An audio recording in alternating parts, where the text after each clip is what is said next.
You're very wrong. Very, very wrong. So welcome to Chip Wars. The last episodes I did, or the last series I did, was about AI wars. In particular, large language models. But now we're moving on to chips. So if you think the AI race is all about models, when I say models, I mean ChatGPT, Claude, Gemini, DeepSeek, all of these models that you use, you're very, very wrong. A good example why the model doesn't win, look at Microsoft, for example. Microsoft don't necessarily have a model of their own. They use OpenAI. Microsoft model is Copilot. But what do Microsoft have? They have infrastructure. So anytime OpenAI want to train one of their models, what do? They pay Microsoft. Hey ho. That's the crazy thing about it. And if you look at the fact that Microsoft have a much, much bigger market share in the business sector compared to OpenAI, things start to make sense. I will give OpenAI some credit here in terms of they've got the mind share of most customers or consumers. But to think that that is what's going to win dominance in this field, you're completely wrong. So infrastructure means all the stuff that makes it work. In particular, data centers. Now, we understand data centers need chips. And this is where it gets really interesting. It's all about the chips. NVIDIA GPUs, brilliant, multi-purpose. And then we get onto TPUs, or ASIC chips in particular.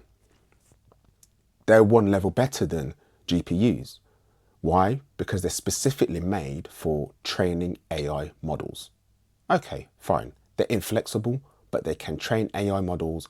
They're about 50% more efficient on power consumption, 4 times faster. And when you look at companies such as Anthropic and ask yourself why they're going to be more profitable, it's very obvious it's the chips that they're deciding to use. Hold that, the chips. Now we go one level deeper. Who's making the chips? Who's designing the chips? And this part was really mind-blowing for me. So even these big companies such as Google and NVIDIA that are making chips, even Amazon that are making chips, that's the interesting part of it. So I sort of wanted to bring it all together in this intro so you understand the flow of the series, where it's starting, where it's going. We'll start with CPUs, Intel, GPUs, TPUs, and try not to give away too much right now. But it gets deep.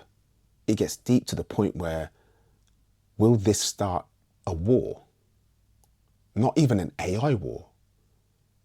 Will it start an actual war? Because everything seems held together by a thread. It's so delicate.